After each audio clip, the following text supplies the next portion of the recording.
Liyoy, Sipyay, Imin, thank you, y'all.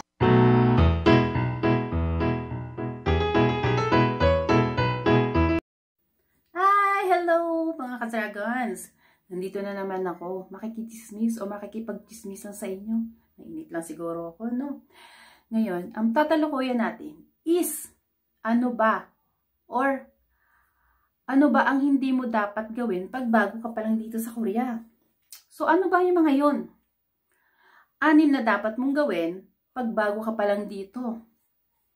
Una, mag-aral ng Korean language, pagbabasa, pagsusulat, para madali tayong magkaroon ng komunikasyon sa biyanan natin, lalo na sa mga hipag or brother-in-law natin. Kasi importante yon para hindi kayo mato-place. Pangalawa, nalaglag hairban ko, alamin ang mga kultura dito sa Korea, kung paano ba sila namumuhay, at paano pag may mga okasyon, or ano ang dapat mong gawin, lalo na pag may susok, solnal, or mga Chinese New Year, lalo na sa mga araw ng patay. Pangatlo, pag-aralan mo yung value ng pera dito sa Korea, para malaman mo kung gaano at magkano pag kinonvert mo sa pera natin sa Pinas. Pang-apat, isa lang yun, pang-apat, sa may mga biyanan, alamin mo kung ano yung gusto nila or yung hindi nila gusto. Importante ito para sa pakikisama natin sa kanila. Hindi nyo ba alam na ang ibang mga Pinay is mas hinuhuli nila yung loob ng mga biyanan nila kaysa sa asawa nila? Kasi mahalaga dito ang pakikisama sa mga biyanan. Kasi mostly na may mga biyanan dito sa Korea is against sila sa mga asawa or mga ibang lahi na napapangasawa ng mga anak nila. So, kailangan natin kunin yung mga kiliti or ano ba yung mga gusto nila sa buhay or ano ba yung mga kailangan nila or ano ba yung ayaw nila. Yung mga ganon. So, actually, hindi ko pa naman nararanasan yung mga ganyan sa mga in-law kasi yung asawa ko is walang magulang or walang tatay, walang kapatid. So, hindi ko alam. Ito yung sa mga naririnig ko lang or sa nababasa ko lang. Panglima, pagkain. Kailangang matutunan yung pagkain nila dito sa Korea or kailangang matutunan kung ano yung mga kinakain nila o kahit sukan-suka ka na. Hindi mo, pag nasa harap ka nila, hindi mo dapat ipakita na ayaw mo sa pagkain nila. So, kailangan mo siyang lunukin na kahit ayaw mo siya, kailangan mo siya lunukin o pilitin mong kainin. Kasi, number 1 yun sa pakikisama at sa ugali nila. Pang-anim, pagluluto. So, kailangan natin matuto magluto. Kasi hindi naman natin pwede na tuyo at itlog ang ipakain natin sa mga biyanan natin, di ba? So, kailangan natin matuto magluto. Kailangan natin na kung paano nila niluluto or paano nila gawin yung pagkain nila. So, kung may biyanan kayo, kailangan mong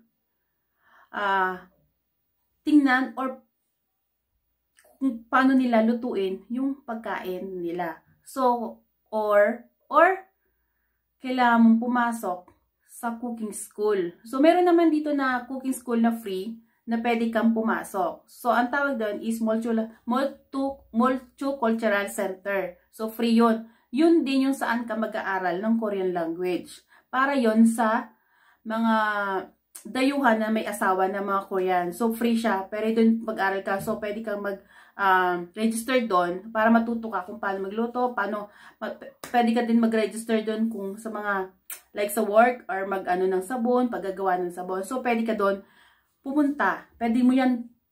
So, ngayon naman, pupunta tayo sa mga hindi mo dapat gawin pag bago ka pa lang dito sa Korea. So, ano-ano nga ba itong mga to na hindi mo dapat gawin dito sa Korea? Ano ba dapat yung hindi mo kailangan gawin na pagbago ka pa lang dito?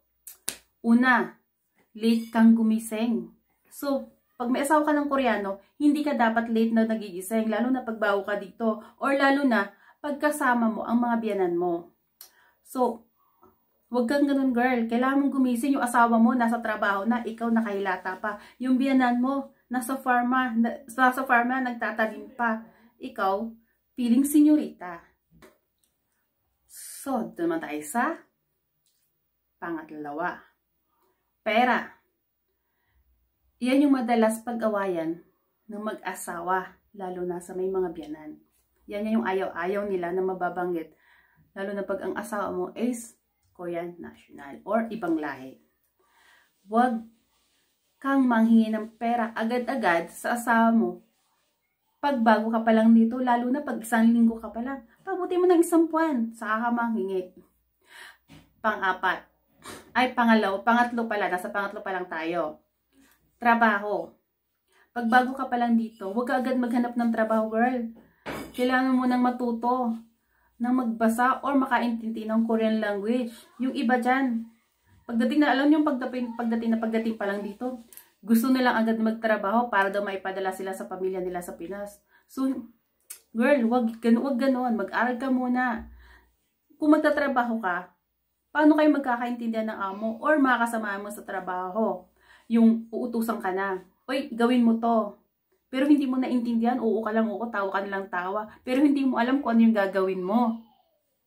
So, kailangan mo talaga matuto na magbasa kasi talaga yun ang importante. Yun yung unang-una mo talaga pag matututunan. So, bago ka magtrabaho or bago ka maghanap ng trabaho, bago ka magpadala sa inyo, pag-aralan mo muna yung Korean language kasi yan na number 1. So, doon naman tayo sa pang-apat, mga ka-chikahan. Huwag feeling mayaman. Bago-bago mo lang, feeling rich kagad. Huwag ganun, huwag kang magpadali. Magpayaman ka muna, mag-aral ka muna. Pag-aralan mo muna yung kultura nila dito sa Korea bago ka mag-feeling rich.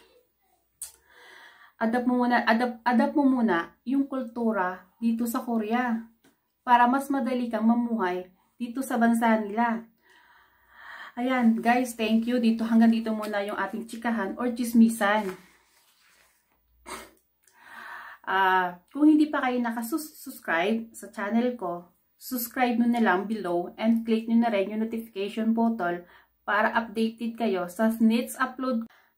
Hi mga kadaragans, thank you for watching! Pag hindi pa kayo nakasubscribe sa channel ko, please subscribe and click the notification button para updated kayo sa next video ko na i-upload tungkol sa ano ba yung karapatan natin dito sa Korea bilang asawa ng mga foreigners. Thank you!